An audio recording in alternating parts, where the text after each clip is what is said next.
గారి ఆదర్శం అంటావు కదా, ఆ ఆంధ్రప్రదేశ్లోనే పాలిటెక్నిక్లను స్కిల్ యూనివర్సిటీలో కలిపి పొరపాటైందని, పిల్లల భవిష్యత్తు దెబ్బతింటదని నాలుక గరుచుకొని ఇప్పుడు ఆ పాలిటెక్నిక్లను తిరిగి స్కిల్ యూనివర్సిటీ నుంచి హయ్యర్ ఎడ్యుకేషన్లో కలపడం జరిగింది. వాపస్ తెచ్చుకున్నారు. మరి మీ గురువు గారు నీ ఆదర్శంగా ఉండే ఆంధ్రప్రదేశ్ వెనక్కు తీసుకుంది కదా, నువ్వు కూడా వెంటనే వెనక్కు తీసుకోవాలని చెప్పి మేము డిమాండ్ చేస్తూ ఉన్నాం. ఢిల్లీలో కూడా ఇది ఫెయిల్ అయింది. ఢిల్లీలో కూడా పాలిటెక్నిక్లను స్కిల్ యూనివర్సిటీలో కలిపితే అక్కడ కూడా ఫెయిల్ అయ్యి ఢిల్లీ ప్రభుత్వం కూడా వెనక్కు తీసుకున్నది. మరి ఢిల్లీలో ఫెయిల్ అయింది, ఆంధ్రప్రదేశ్లో ఫెయిల్ అయినాక ఇక్కడ ఎందుకు చేస్తున్నావు అంటే ఇప్పుడు ఇలా స్కిల్ యూనివర్సిటీలో కలపడం అంటేనే ప్రైవేట్లో కలపడం. ఇవాళ రేవంత్ రెడ్డి నేను కోరేది ఒక్కటే, అనవసరంగా ఈ పాలిటెక్నిక్ విద్యను ప్రైవేట్ పరం చేయొద్దు. నేను రాహుల్ గాంధీని కూడా అడుగుతున్నా, రాహుల్ గాంధీ అంతటా పోయి ఉద్యమాలు చేస్తున్నావు, ఢిల్లీలో చేస్తున్నావు, బీహార్లో చేస్తున్నావు, మరి తెలంగాణకి ఎందుకు వస్తలేవు? ఇక్కడ కూడా జెన్జీ రోడ్ల మీద ఎక్కి పోరాడుతుంది కదా, 1,00,000 మంది పాలిటెక్నిక్ విద్యార్థులు పోరాడుతున్నారు కదా, ఫీజు రియంబర్స్మెంట్ కోసం విద్యార్థులు పోరాడుతున్నారు కదా, నిరుద్యోగులు జాబ్ నోటిఫికేషన్ కోసం పోరాడుతున్నారు కదా.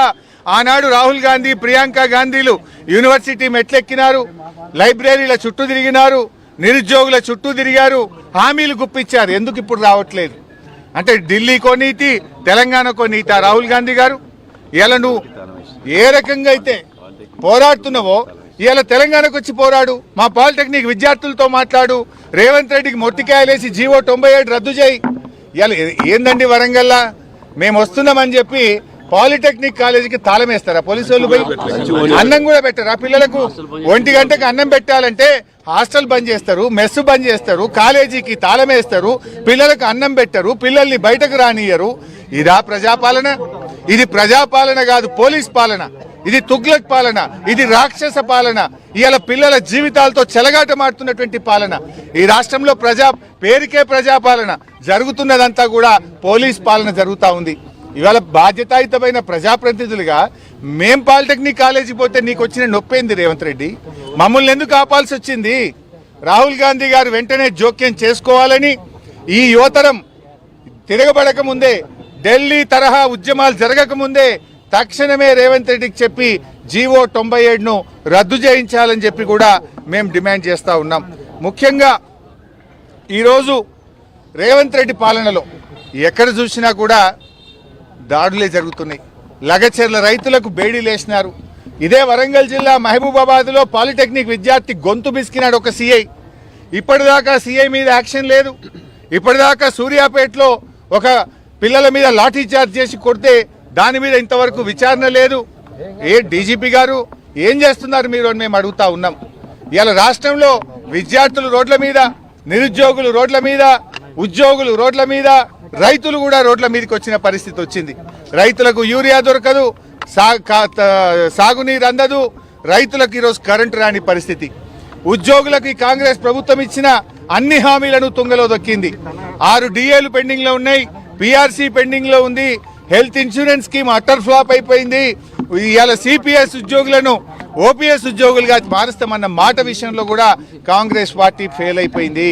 తక్షణమే కాంగ్రెస్ పార్టీ ఉద్యోగులకు ఇచ్చిన హామీలను అమలు చేయాలని, ఉద్యోగులతో చర్చలు జరపాలని, వెంటనే పిఆర్సీని ప్రకటించి అమలు చేయాలని చెప్పి కూడా బీఆర్ఎస్ పార్టీ డిమాండ్ చేస్తుంది.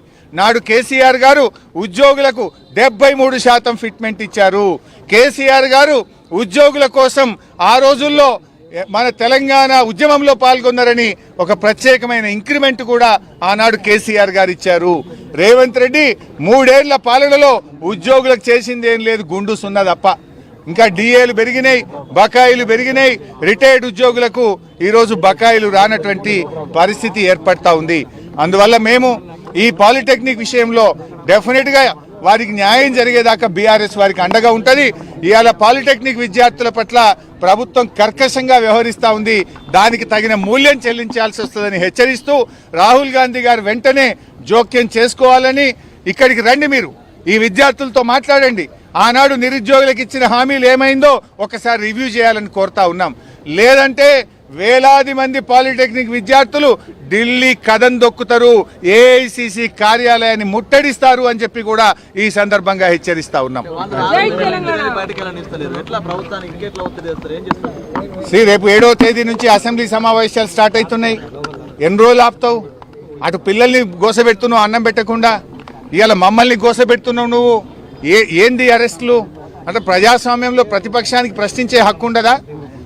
ఇలా ప్రశ్నిస్తే ప్రతిపక్షం గొంతు నొక్కుతా ఉన్నావు, ప్రతిపక్షాల మీద అక్రమ కేసులు పెడతా ఉన్నావు. బట్ దీనికి ఏదో ఒక రోజు తగిన మూల్యం చెల్లించాల్సి వస్తుంది. ప్రజలు తిరగబడి